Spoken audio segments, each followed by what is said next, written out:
मराठा आरक्षण और छात्रों को जाति प्रमाण पत्र जारी करने में आ रही अड़चनों को लेकर सामाजिक कार्यकर्ता मनोज जरांगे और राज्य के मंत्री संजय शिरसाट के बीच महत्वपूर्ण मुलाकात हुई। ये बैठक जालना जिले के अंतरावली सराटी गांव में आयोजित की गई, जहां दोनों नेताओं ने मराठा समाज से संबंधित छात्रों को प्रमाण पत्र जारी करने की प्रक्रिया में आ रही समस्याओं पर खुलकर चर्चा की।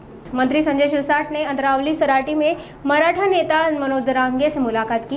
बैठक में छात्रों को जाति प्रमाण पत्र मिलने में हो रही परेशानियों पर चर्चा हुई।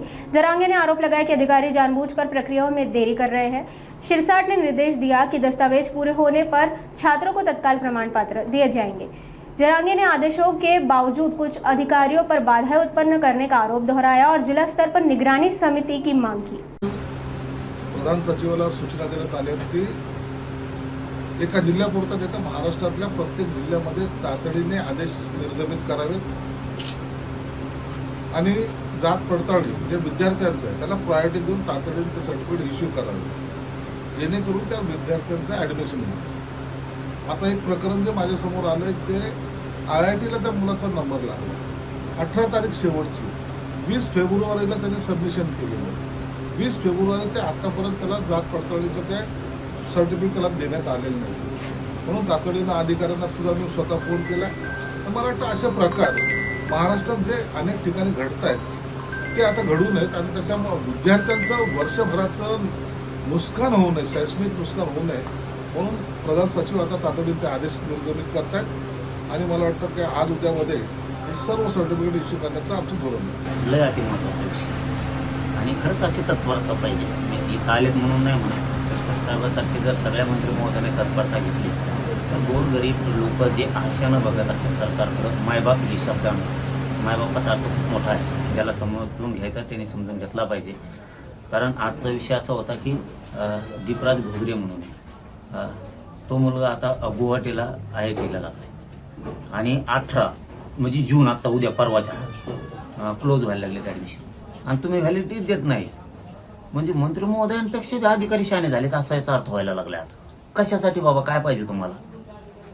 ते जर एवढे तळमळीनं काम करताय, संभाजीनगर पासून अंतरवालीपर्यंत जाय, अंतरवालीपासून धाराशिवपर्यंत जाय, धाराशिवपासून अहिल्यानगरपर्यंत जाय, तिथून पुण्याला बैठका घ्या, कशासाठी घेतायत की गोरगरिबांची कामं होत नाही। तुम्हाला ते फॉलो नाही करायचं, तुम्हाला अंमलबजावणी नाही करायची सांगितलेल्या विषयाची, म्हणजे गोरगरिबांच्या लेकरांचं वाटलं व्हायला नको। आता त्या आईच्या डोळ्यात पाणी होतं बरं, स्वतः मंत्री महोदयांनी बघितले।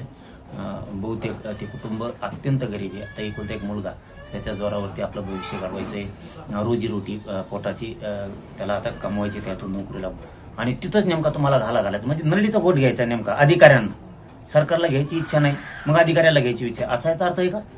तुम्ही जाणून बीडला तसंच केलंय, ते शिंदे सर म्हणून आहेत, ते मंगेश भाऊ पोकळे म्हणून आहेत, त्यांच्या मुलीचं दिलंय बघा। आता मंगेश भाऊ पोकळेंचं बीडचा विषय आणि ते स्वतः वकील संघाचे जिल्ह्याचे अध्यक्ष आहेत।